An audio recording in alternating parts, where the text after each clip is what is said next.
The autumn wind cut through the Montana plains like a blade, carrying the scent of dying grass and distant snow. Jake Morrison pulled his battered Ford pickup into the gravel lot of Mel's truck stop, the only beacon of light for 50 miles in any direction. The neon sign flickered against the purple twilight, casting eerie shadows across the scattered big rigs and travel-worn vehicles. Jake stepped out, his weathered boots crunching on the gravel. At 58, he carried himself with the quiet confidence of a man who'd spent 4 decades working cattle and land. His calloused hands bore the stories of countless Montana winters, and his steel-gray eyes had seen more than their share of hardship. Tonight, he just needed coffee and fuel before the long drive back to his ranch. The truck stop's interior buzzed with the familiar symphony of diesel engines, CB radio chatter, and the clatter of plates from the attached diner. Jake nodded to Mel behind the counter, a conversation conducted entirely in the language of men who'd known each other for 20 years but had never needed many words. "Coffee's fresh," Mel grunted, not looking up from his paperwork. "Much obliged," Jake replied, filling a styrofoam cup with the bitter brew that had fueled countless midnight drives. As he turned toward the counter to pay, heated voices from the parking lot caught his attention. Through the smudged windows, he could see 2 men engaged in what looked like a heated negotiation beside a rusted Camaro. One was tall and gaunt, with the hollow-eyed look of someone who'd lost a long battle with substances. The other was stockier, wearing military surplus clothing and a baseball cap pulled low over his face.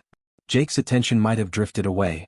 Disputes in truck stop parking lots were as common as tumbleweeds, but then he saw the boy. The child couldn't have been more than 12, standing between the 2 men like a piece of property being appraised. His dark hair hung in his eyes, and even from a distance, Jake could see the way the boy's small frame trembled. Whether from cold or fear, it was impossible to tell.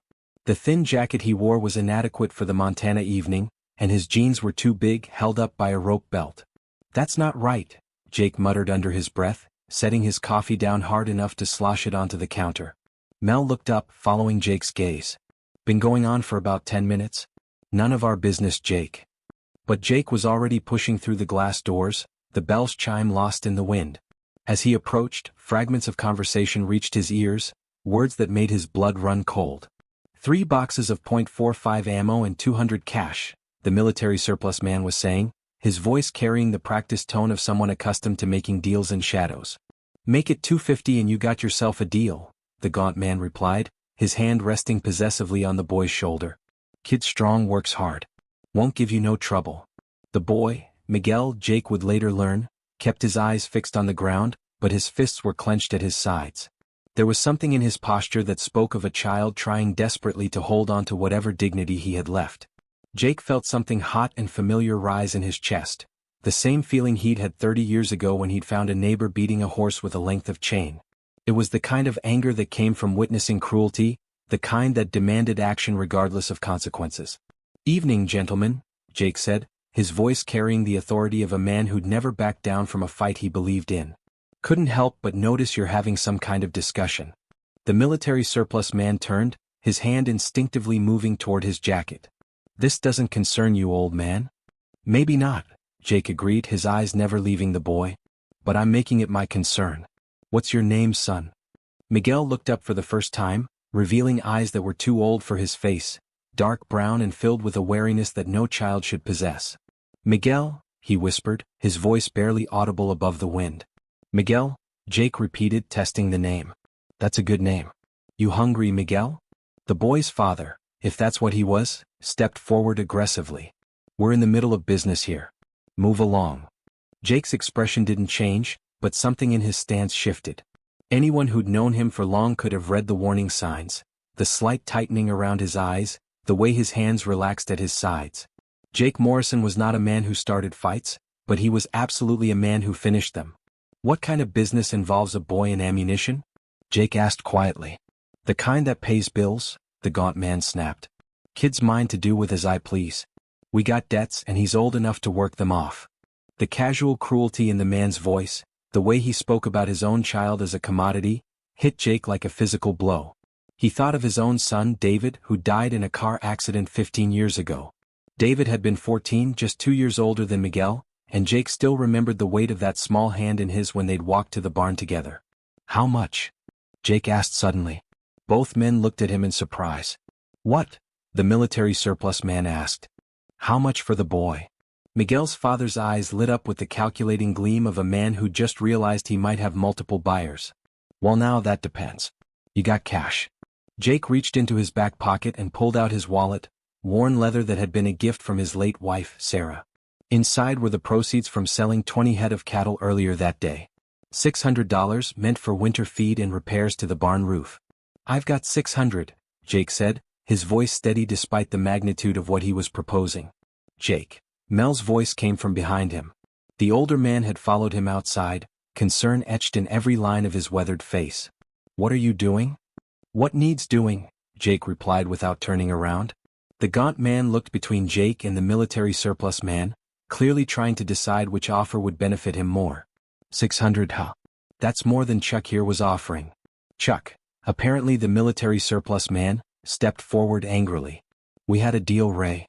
We had a negotiation, Ray corrected. And now we got a better offer. Jake watched Miguel throughout this exchange, noting how the boy's shoulders had tensed even further. There was something in the child's expression, a flicker of hope that he was clearly trying to suppress, as if hoping had become too dangerous. You can't just buy a kid, Chuck protested. This is insane. Money's money, Ray shrugged. And I got debts that don't care about the details. Jake stepped closer to Miguel, crouching down so they were at eye level. Miguel, listen to me. I've got a ranch about an hour from here. It's got horses, cattle, and a warm house with a kitchen that always smells like coffee. If you come with me, nobody's going to hurt you. Nobody's going to sell you. You understand? Miguel's eyes searched Jake's face, looking for the lie, the catch, the hidden cruelty that his young life had taught him to expect.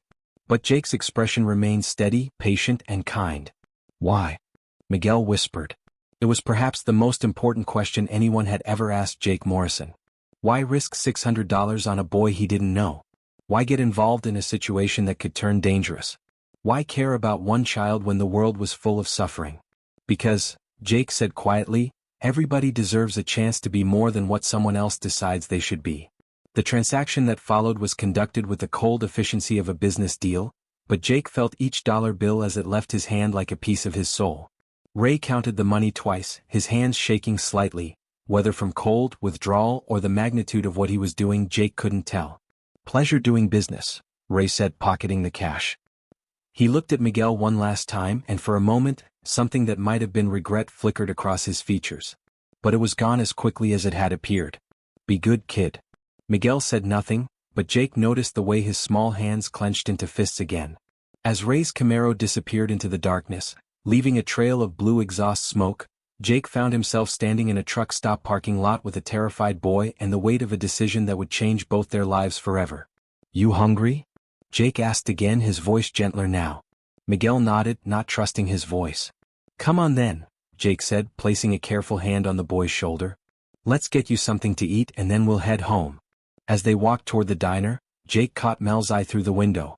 The older man shook his head but was smiling, the kind of smile that said he wasn't surprised Jake Morrison had just spent his cattle money on a boy who needed saving. The wind picked up again, carrying the promise of winter, but for the first time in months, Jake Morrison felt like he was walking toward something hopeful instead of away from something lost. The drive to the ranch passed in silence, broken only by the steady hum of the truck's engine and the occasional crackle of the CB radio. Miguel sat pressed against the passenger door, his small frame dwarfed by the bench seat, his dark eyes fixed on the landscape rushing past in the darkness. Jake had offered him a burger and fries from the truck stop diner, watching as the boy devoured the food with the focused intensity of someone who'd learned not to take meals for granted.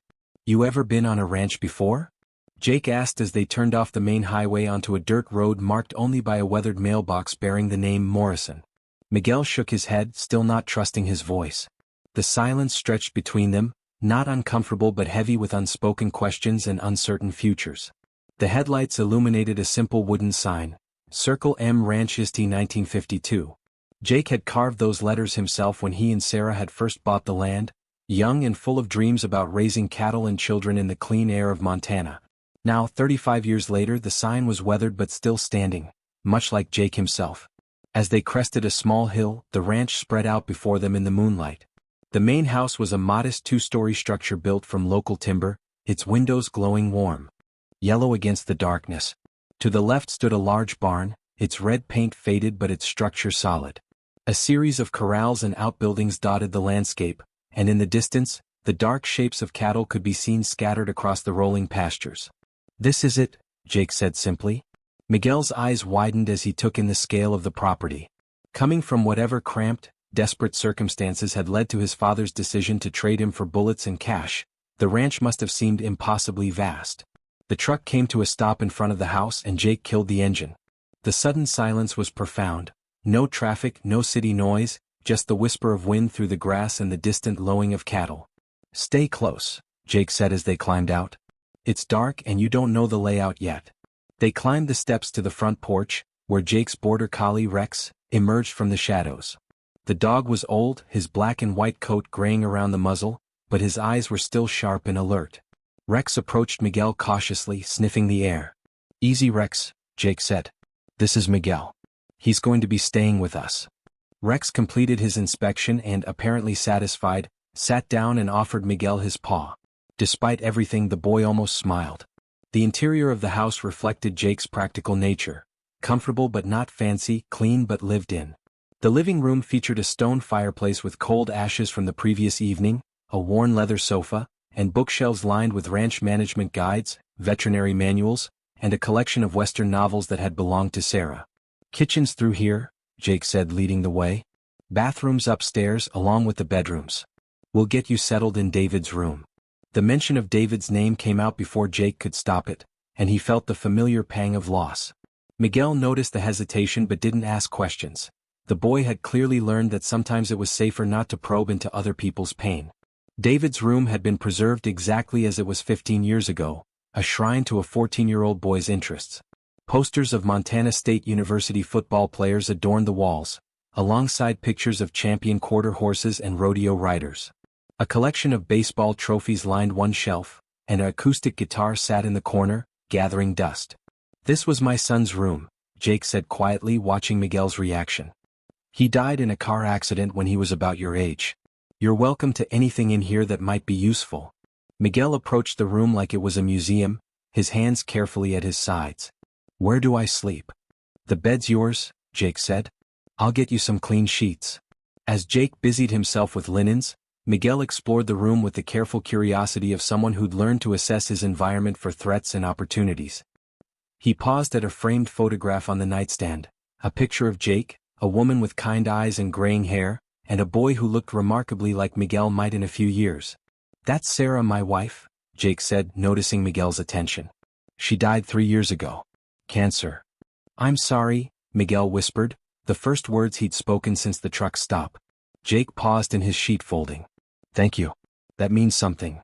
They finished making the bed in comfortable silence, and Jake showed Miguel where the bathroom was, providing him with a toothbrush still in its package and a bar of soap. The simple act of offering basic hygiene supplies seemed to overwhelm the boy, and Jake pretended not to notice the way Miguel's eyes filled with tears. "Get some sleep," Jake said from the doorway. "Tomorrow we'll talk about how things work around here, and I'll show you the horses." Miguel nodded, but as Jake started to leave, the boy's voice stopped him. "Mr. Morrison?" "Just Jake is fine." "Jake, why did you do it? Really?" Jake considered the question, the same one that had been echoing in his own mind since he'd counted out those bills in the truck stop parking lot. The easy answer was that he'd seen a child in trouble and had the means to help. But the truth was more complex, rooted in his own losses and the particular ache of a man who'd outlived both his wife and his child. "I guess," Jake said finally, "because I know what it's like to lose someone important, and I couldn't stand watching someone throw away someone who should be important to them." Miguel absorbed this answer, seeming to understand the weight behind it. "Get some rest," Jake repeated. "Tomorrow's going to be a big day." As Jake made his way downstairs, he could hear Miguel moving around the room, the soft sounds of a boy trying to figure out how to exist in a space that was simultaneously foreign and more comfortable than anywhere he'd been in a long time. Jake poured himself a glass of whiskey and sat in his chair by the cold fireplace, Rex settling at his feet with a contented sigh. The house felt different tonight, less empty somehow. For the first time in 3 years, there were sounds of life in the rooms above, the presence of someone who needed the shelter and safety that the Circle M Ranch could provide. Outside, the wind picked up again, rattling the windows and reminding Jake that winter was coming.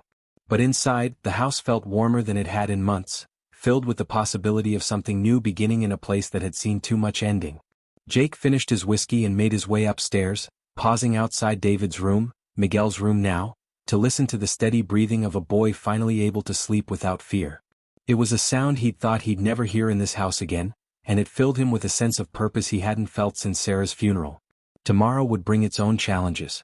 There would be legal questions about Miguel's custody, practical matters about schooling and documentation, and the delicate work of helping a traumatized child learn to trust again. But tonight, Jake Morrison went to sleep knowing that for the first time in years, he had someone to protect, someone to teach, and maybe, just maybe, someone to save. The ranch settled into its nighttime quiet, but it was a different kind of silence now. It was the silence of a place where healing could happen, where broken things could be mended, and where a man who'd bought a boy with cattle money could teach him that sometimes, being traded for bullets was just the beginning of the story, not the end. The Montana sunrise painted the sky in shades of amber and rose as Jake made his way downstairs, his boots echoing softly on the wooden steps.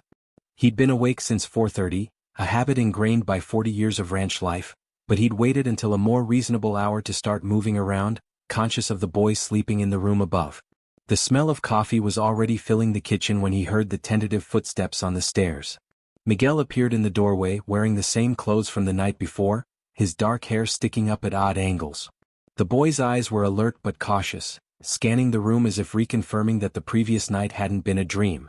"Morning," Jake said, keeping his voice casual. "Hope the coffee didn't wake you." Miguel shook his head, hovering uncertainly in the doorway. "I wasn't really sleeping anyway." Jake nodded, understanding. "First night in a new place is always rough. You hungry?" Yes sir. Just Jake, remember? And good, because I was about to make breakfast for the both of us. Hope you like eggs." As Jake busied himself at the stove, he was aware of Miguel's eyes following his every movement. The boy had positioned himself near the doorway, Jake noticed, close enough to engage but ready to run if necessary. It was a survival instinct that spoke volumes about the life Miguel had led before last night.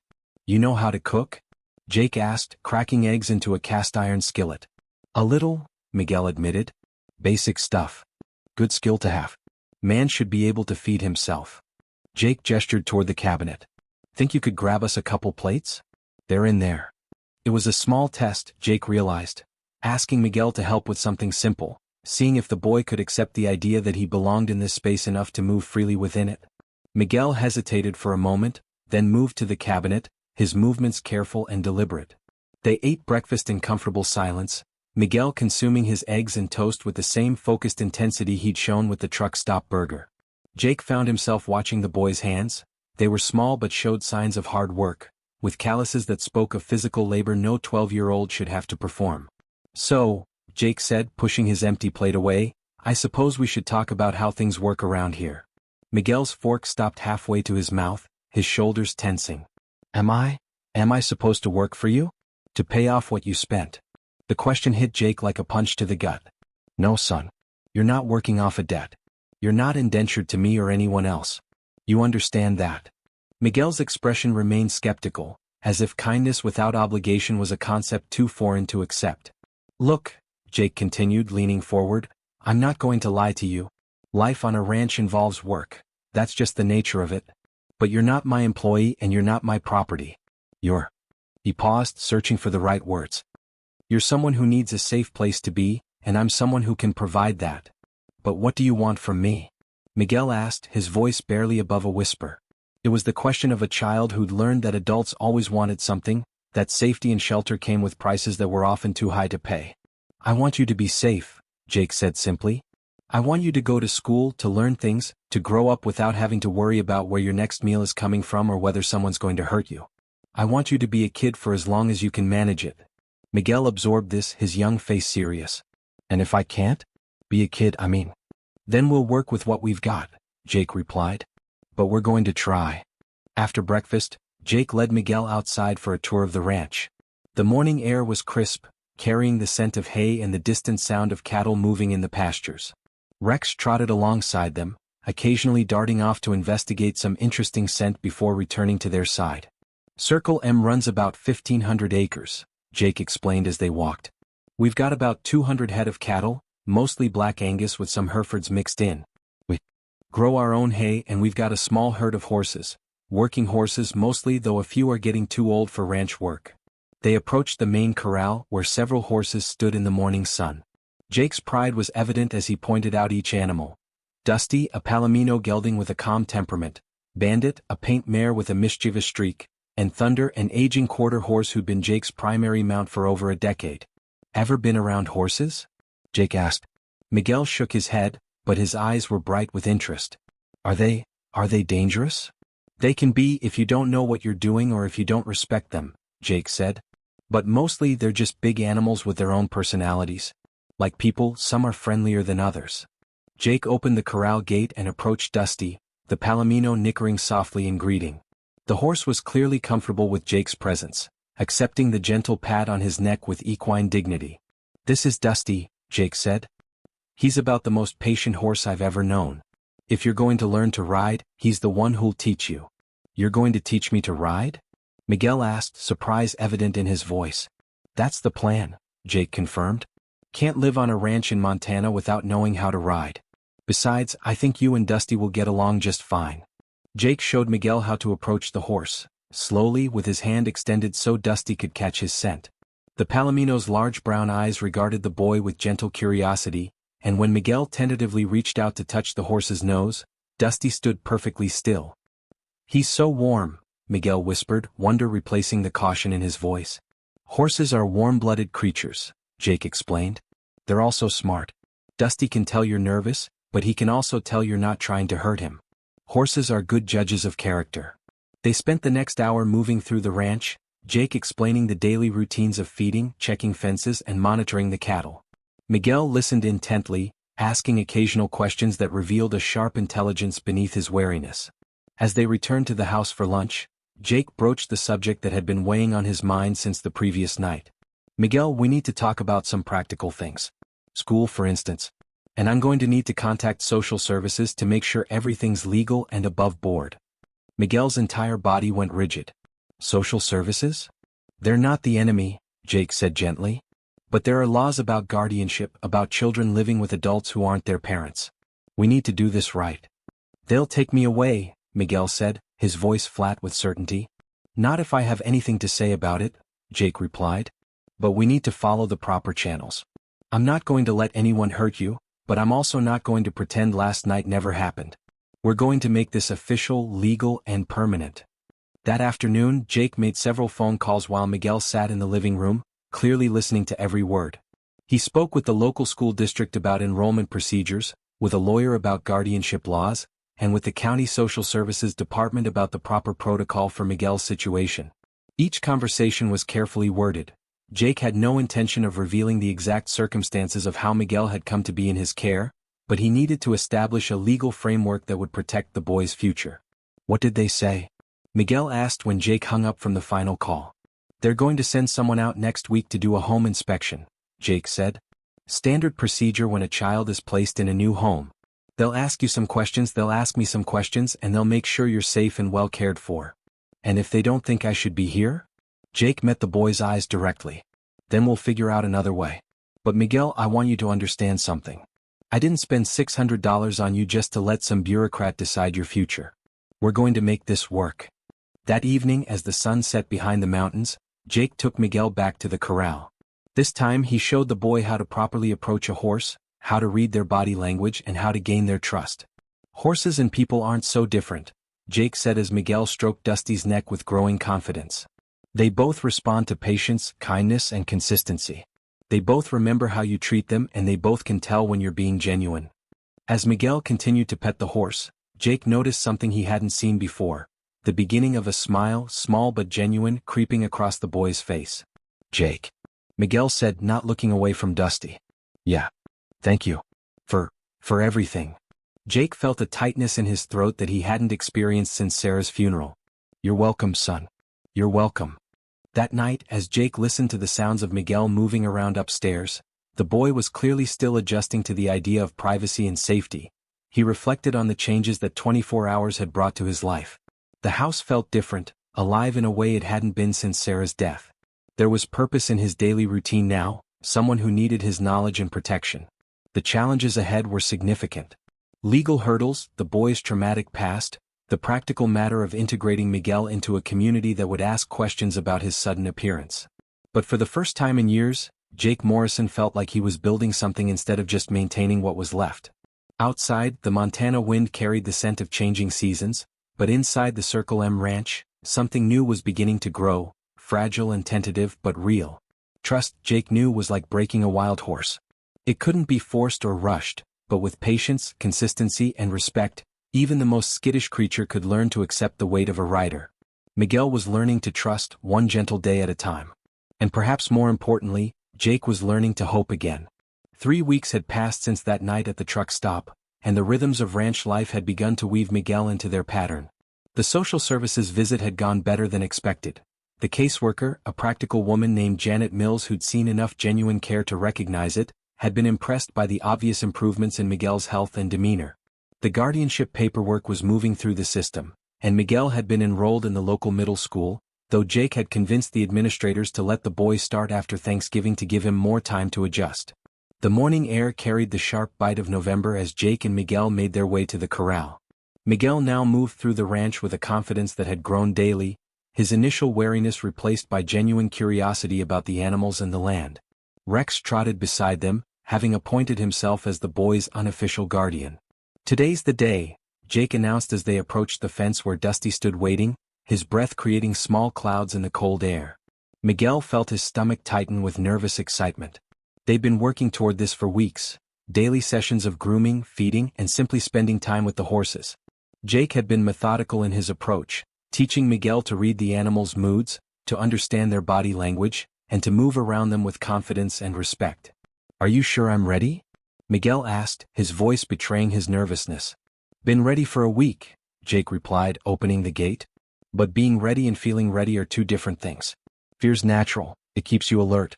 But don't let it make you freeze up." They led Dusty to the center of the corral, where Jake had set up everything they'd need. Miguel had watched this routine dozens of times now, but today felt different. Today it was for him. "Start with the brush," Jake instructed, handing Miguel the grooming tools. "Dusty needs to feel that you're comfortable with him before you ask him to carry you." Miguel worked the brush over Dusty's golden coat, his movements more confident than they'd been during his first attempts. The horse stood patiently, occasionally turning his head to regard the boy with those large, intelligent eyes. "Good," Jake said, nodding approvingly. "He's relaxed. Now the saddle pad." They went through the familiar routine, saddle pad, saddle, checking the cinch, adjusting the stirrups. Miguel's hands shook slightly as he helped with the preparations, but Jake pretended not to notice. The boy's pride was important, and Jake had learned that Miguel responded better to quiet confidence than to overt encouragement. "Now," Jake said, leading Dusty to the mounting block, "remember what we practiced. Left foot in the stirrup, hands on the saddle horn and the horse's neck, swing your right leg over smooth and easy. Don't overthink it." Miguel approached the mounting block, his heart pounding so hard he was sure Jake could hear it. For 3 weeks, he'd been preparing for this moment, but now that it was here, the saddle seemed impossibly high, and Dusty seemed much larger than he had from the ground. "Second thoughts?" Jake asked, but his tone was understanding, not mocking. "No," Miguel said, his voice stronger than he felt. "I want to do this." He placed his left foot in the stirrup, felt the leather and metal take his weight and pulled himself up. For a moment, he balanced awkwardly, his right leg swinging free, and then Jake's steady hand on his back helped guide him into the saddle. Suddenly, Miguel was sitting on top of a horse. The world looked different from up here, bigger somehow but also more manageable. He could see over the corral fence, across the pastures to the mountains beyond. But more than the view, it was the feeling of connection with the powerful animal beneath him that took his breath away. "How's it feel?" Jake asked, his hand resting on Dusty's neck. "Different," Miguel said, his voice filled with wonder. Like I'm part of something bigger." Jake smiled, the first genuine smile Miguel had seen from him. "That's exactly right. You're not just sitting on a horse. You're partnering with him. Dusty's got to trust you as much as you trust him." For the first lesson, Jake simply led Dusty around the corral at a walk, his hand on the horse's bridle. Miguel focused on finding his seat, on moving with the horse's rhythm rather than fighting it. Jake called out gentle instructions: "Relax your shoulders, keep your heels down, let your hips move with him," but mostly he let the boy feel his way into the experience. "You're doing good," Jake said as they completed their third circuit of the corral. "Real good. You want to try holding the reins?" Miguel's eyes widened. "By myself." "I'll be right here," Jake assured him. Just a few steps and then we'll call it a day. Don't want to overdo it on the first ride. Jake handed Miguel the reins, showing him how to hold them properly, how to use gentle pressure to communicate with the horse. Think of it as a conversation, he explained. You're not controlling Dusty, you're asking him to do things. Big difference. Miguel took the reins with hands that trembled slightly, but his voice was steady when he made the soft clicking sound Jake had taught him. Dusty responded immediately, moving forward at a slow walk while Jake walked alongside, ready to intervene if necessary. The feeling of controlling, partnering with such a powerful animal was unlike anything Miguel had ever experienced. For the first time since he could remember, he felt truly powerful, not in a way that meant hurting others, but in a way that meant working with something magnificent and earning its cooperation. Whoa, Miguel said softly, applying gentle pressure to the reins. Dusty stopped immediately and Miguel couldn't help but grin. Natural horseman, Jake said, and the pride in his voice was unmistakable. You've got good hands and a good seat. With practice you'll be riding like you were born to it. As they cooled down Dusty and put away the tack, Miguel was practically vibrating with excitement. The fear had been replaced by exhilaration, and he peppered Jake with questions about the next lesson, about when he could learn to trot, about whether he'd ever be good enough to help with the cattle.